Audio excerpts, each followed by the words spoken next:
Hi guys, it's Erika, and in today's video we're going to be covering the care for these beautiful plants, which are African violets. Now, African violets are pretty easy to acquire. They're usually sold at big box stores, any nursery, and they're pretty cheap too. Usually they're around $4 at full price, and if you get them on clearance, they're only $1.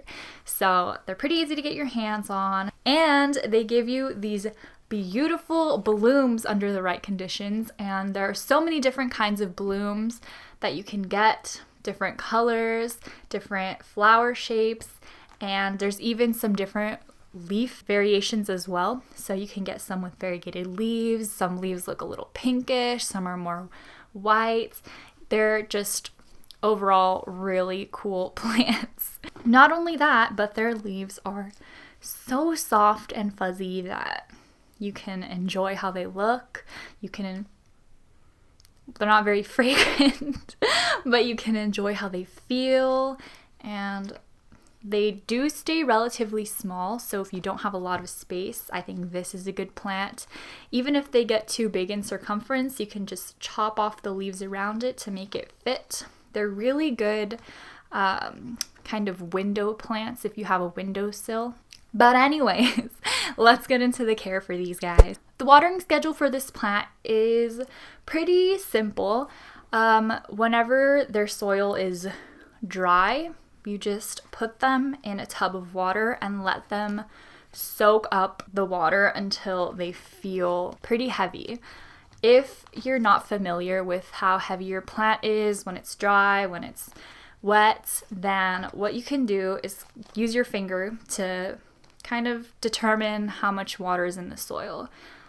So for example, if I'm watering my plant and it's sitting in water and it's been there for like 15 minutes, I don't know if it has completely soaked up enough water, I can stick my finger in, and if the top part of the soil doesn't quite feel moist yet, then I know that I could leave it sitting in there for a little bit longer. Generally, it does take at least half an hour for these plants to soak up the amount of water that they need, and the reason that they should be bottom watered is because their leaves do not like to get wet. You can see they're nice fuzzy leaves, and they do not like when water touches them. If water touches the leaves, don't panic, just kind of dab it off and let your plant dry off a little bit, and then you can just put it back wherever it belongs in your house. It's not too big of a deal, but if you're constantly letting water touch the leaves, they will start to look pretty sad and they might get yellowish. It's just not a good thing. So aim to not let water touch these leaves. If you're absolutely dead set on watering from above, you can do so, but just like I keep saying, avoid touching the leaves as much as possible. I would just say to bottom water.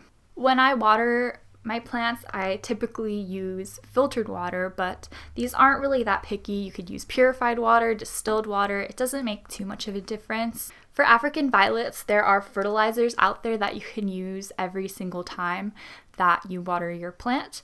So I have one, for example, and this is the fertilizer that I typically use. I don't use it as much anymore. I haven't fertilized my plants in a while, but I am gonna start fertilizing again probably this next time that I water.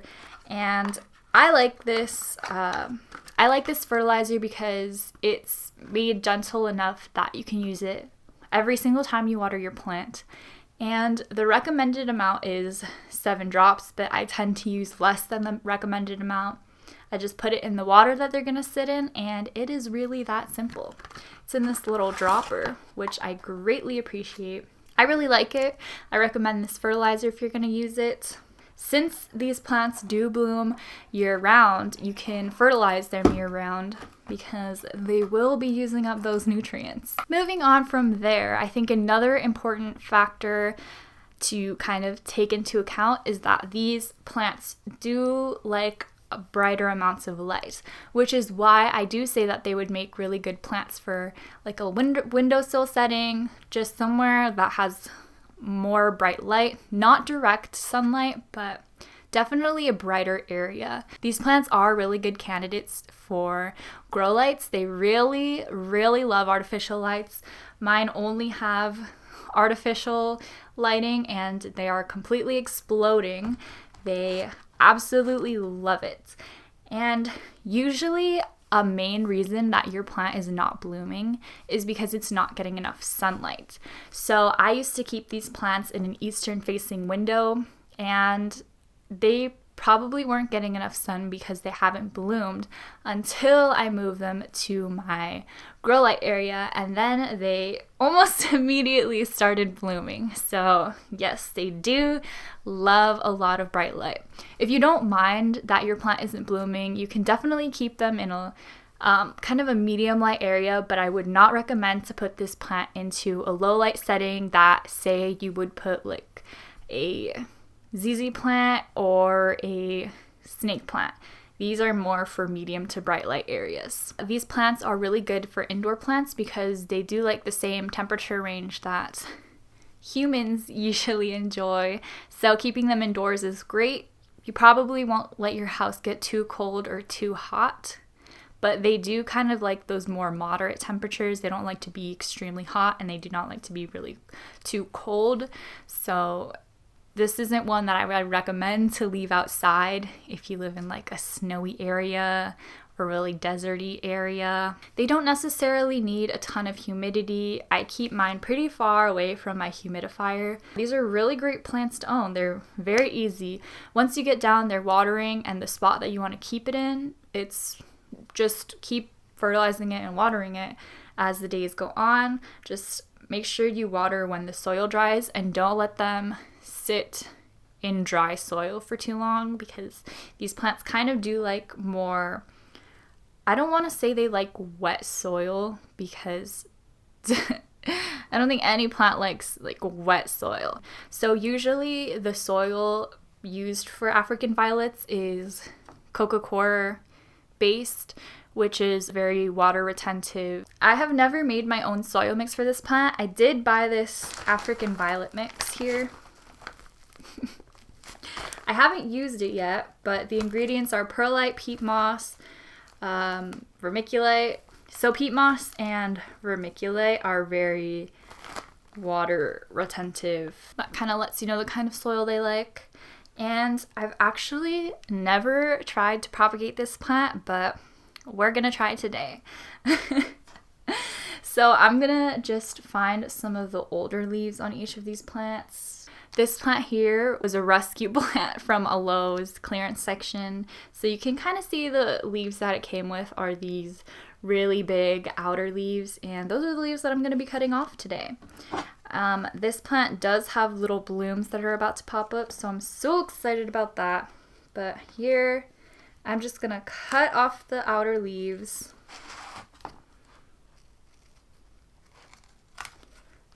He's kind of been a little bit cut back. And for this one, I am going to do the same. I'm going to get rid of this ugly leaf over here. You can see these two leaves that are a little bit damaged. Just going to get rid of those.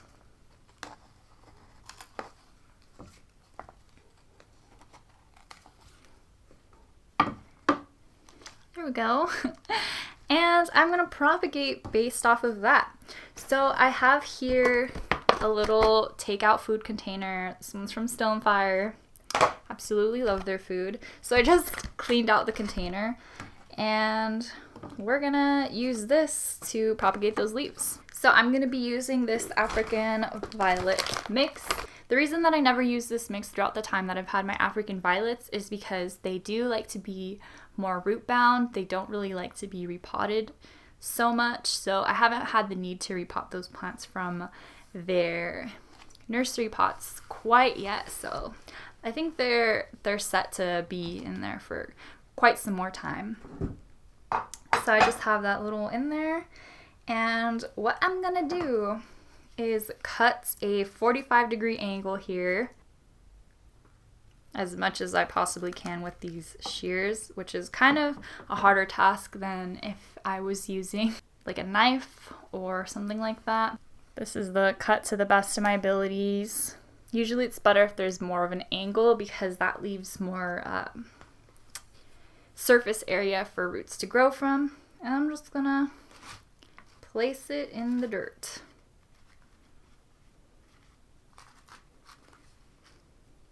Just like that. And I'm going to do that process with these other leaves that I have. This one I think I did a better job with the angle. I'm going to put him in there too. And last one. So this is what my little tray looks like, and I left a lot of space here because that's where I'm expecting the little babies to pop up. And I'm just gonna cover this up to keep the humidity levels high. Kind of encourage them to grow roots and little babies. There we go. And I'm gonna keep this in a bright area. I'm probably going to put this in an eastern facing window, but I'm going to keep it very close to the window so that it gets enough light. I just have this leftover leaf here that I'm going to cut, and this one I'm going to place in water, and this is what I end up with.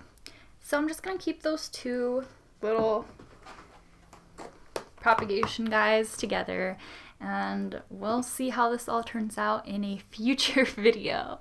Alright guys, if you have any questions or any other advice you would like to share with us, you can leave those down in the comment section below.